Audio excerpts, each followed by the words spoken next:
अस्सलाम वालेकुम। हमारा जो नेक्स्ट ब्रांच है वो है बायोकेमिस्ट्री। बायोकेमिस्ट्री क्या होती है उसको स्टडी कर लेते हैं। सबसे पहले बायोकेमिस्ट्री की डेफिनेशन मैं आपको बता देती हूँ कि बायोकेमिस्ट्री की डेफिनेशन क्या है। कि biochemistry concern with the study of synthesis, composition, decomposition and chemical reaction of substances which take place in the living organism.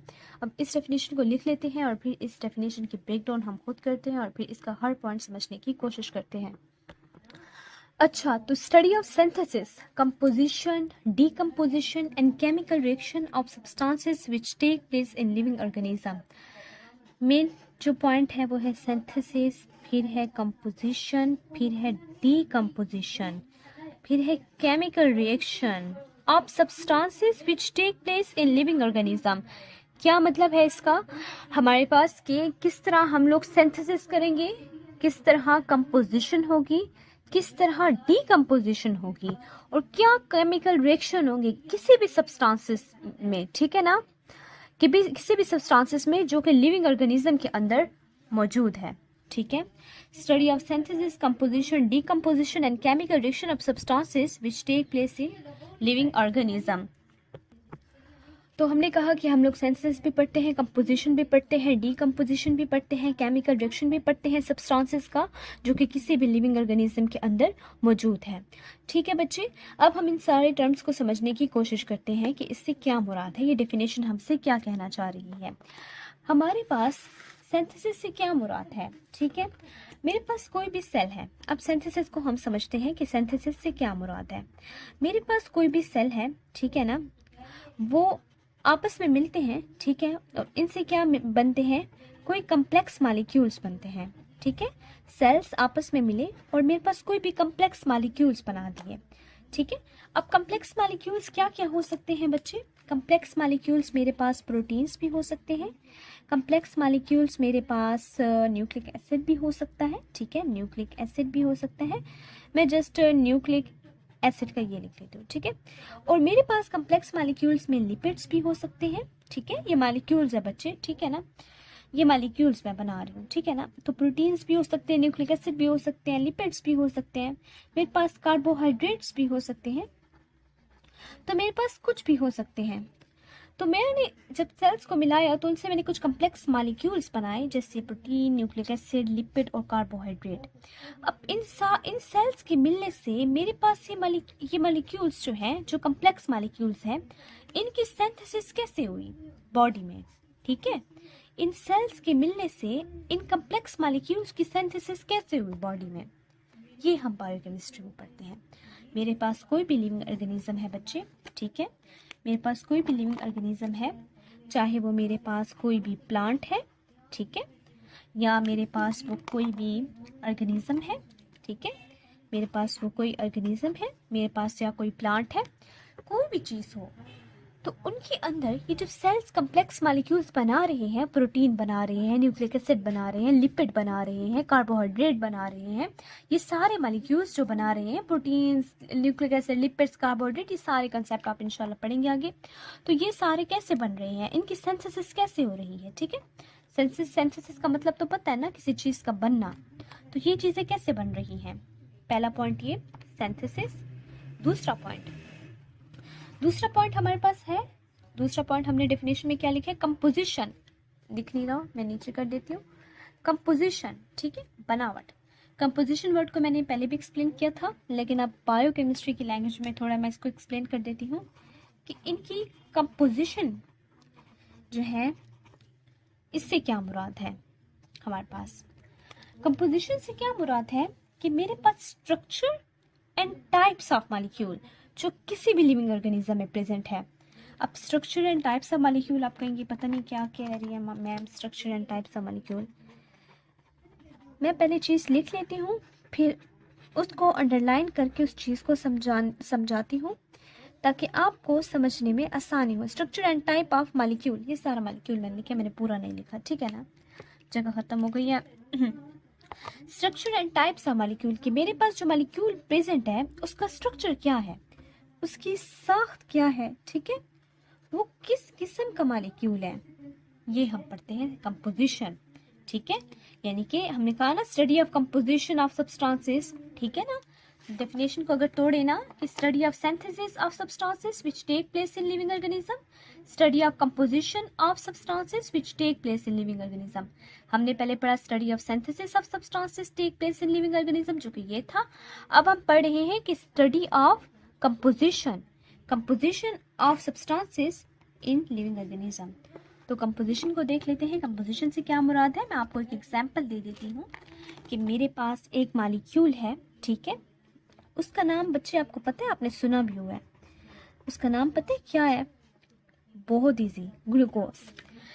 जो ग्लूकोज होता है ना, उसका एक फार्मूला होता है C6H12O6। ओ माय गॉड, आप सब तो डर गए होंगे कि ये क्या लिख दिया मैम ने, C6H12O6, काफ़ी कोई बड़ी चीज़ है। नहीं, बिल्कुल भी नहीं, आसान सी है। 6 कार्बन है, 12 हाइड्रोजन है, 6 ऑक्सीजन है, बस ये सारे आपस में मिले हैं और ग्लूकोज बना दिए। बस यही चीज़ है, ठीक है। ऑक्सीजन, कार्बन, हाइड्रोजन, सिंपल से।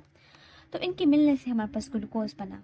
अब इस ग्लूकोज की स्ट्रक्चर क्या है, इस ग्लूकोज का साख्त क्या है? इसमें जो 6 कार्बन है ये किस तरह लगे हुए हैं? इस तरह लगे हुए हैं, 1 2 3 4 5 6, 1 2 3 4 5 और एक इधर लगा दूँ 6, ठीक है। इस तरह लगे हुए हैं और साइड्स पे हमारे पास क्या है, क्या लगे हुए हैं, ठीक है। इस तरह क्या स्ट्रक्चर, ऐसे स्ट्रक्चर है इसका, ठीक है। या फिर कोई हमारे पास ऐसे रिंग टाइप कोई स्ट्रक्चर ये बना रहा है, क्या स्ट्रक्चर बना रहा है हमारे पास ये? या इसका रिंग स्ट्रक्चर है या इसका लीनियर स्ट्रक्चर है? किस किस्म की साख्त है इसकी, यानी कि लंबी साख्त है इसकी, या फिर कोई रिंग टाइप इसकी साख्त है, जैसे मैंने ये बनाई है, कोई रिंग टाइप इसकी साख्त है। किस किस्म की इसकी साख्त है? कंपोजिशन, बनावट, यानी structure and types of molecule.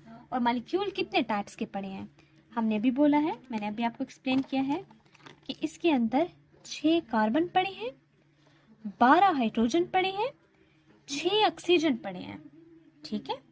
और इसकी साख्त या तो लीनियर भी हो सकती है या तो रिंग भी हो सकती है, ठीक है।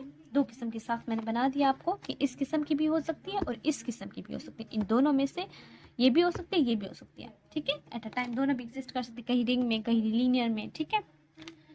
तो अब हमने पढ़ी कि डेफिनेशन में कि study of composition of substances which take place in living organism, कि किस तरह कंपोजिशन होती है किसी सब्सटेंसेस की, ग्लूकोज की किस तरह कंपोजिशन होगी, बनावट किस किस्म की होगी, कैसे होगी, क्या स्ट्रक्चर होगा, किस किस्म का मॉलिक्यूल होगा, सिंथेसिस किस तरह होगी, किस तरह सेल्स कंबाइन होंगे, कम्प्लेक्स मॉलिक्यूल बनाएंगे, ठीक है। अब हम पढ़ेंगे स्टडी ऑफ डीकम्पोजिशन। अच्छा भाई, अब डीकम्पोजिशन क्या है? मैं यहाँ से थोड़ी जगह ना बना लूँ, क्योंकि वैसे भी इस लीनियर स्ट्रक्चर ने, इसका नाम मैंने लीनियर बनाया ना, ये लीनियर है, ठीक है, और ये रिंग है, ये लीनियर है और ये रिंग है। तो किस तरह जो है हमारे पास डीकम्पोजिशन होती है। थर्ड पॉइंट हम देख लेते हैं, डीकम्पोजिशन से क्या मुराद है।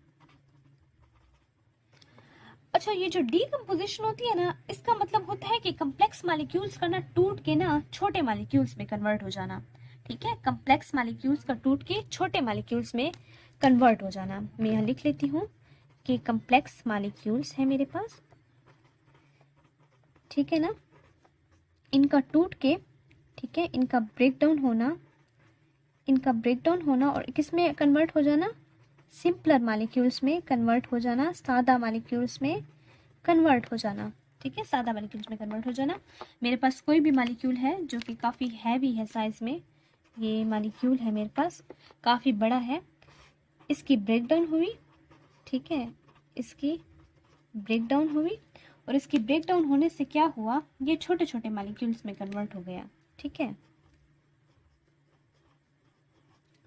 ये क्या कहलाती है, ये डीकम्पोजिशन कहलाती है, ठीक है। जिसी तरह आपके पास कोई भी ग्लूकोज का मॉलिक्यूल हो या कोई भी मॉलिक्यूल हो, ठीक है, जैसे डाइजेशन की एग्जांपल ले लेते हैं, उसकी ले लेते हैं, डाइजेशन की लेते हैं कि जिस तरह डाइजेशन होती है, ठीक है, जो आपका डाइजेस्टिव सिस्टम है, स्टमक वगैरह, ये जो आप पढ़ते रहते हैं, intestine, large intestine, small intestine, ठीक है ना, इसमें आपके पास जो बड़े मॉलिक्यूल्स होते हैं, लार्ज मॉलिक्यूल होते हैं, large and complex molecule, large and complex molecules, बड़े जो मॉलिक्यूल्स होते हैं वो टूटते हैं और स्मॉलर मॉलिक्यूल्स में कन्वर्ट हो जाते हैं, ठीक है। तो ये क्या है, कुछ भी नहीं, ये सिर्फ और सिर्फ डिकम्पोजिशन हो रही है, ठीक है। ये सिर्फ और सिर्फ डिकम्पोजिशन हो रही है।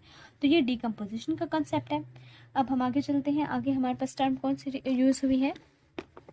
केमिकल रिएक्शंस की हुई है कि study of synthesis, composition, decomposition and chemical reaction of substances के जो केमिकल रिएक्शंस है सब्सटेंसेस के, वो लिविंग ऑर्गेनिज्म में जो हो रही हैं उसको भी हम क्या कहते हैं? बायोकेमिस्ट्री कहते हैं। तो अब केमिकल रिएक्शन से क्या मुराद है, इसको यहाँ समझ लें या अगले पेज पे? चलिए अगले पेज पे समझ लेते हैं इसको। अब केमिकल रिएक्शन का कंसेप्ट देख लेते हैं। केमिकल रिएक्शन क्या था? केमिकल रिएक्शंस जो है ना वो क्या है? केमिकल रिएक्शंस का मतलब है ना कि मेटाबॉलिज्म वगैरह, ठीक है ना, सब्सटेंसेस का मेटाबॉलिज्म। मेटाबॉलिज्म क्या होता है बच्चे? कि जितने भी रिएक्शंस हम बॉडी के अंदर होते हैं ना, ऑल रिएक्शंस, ठीक है, टेकिंग प्लेस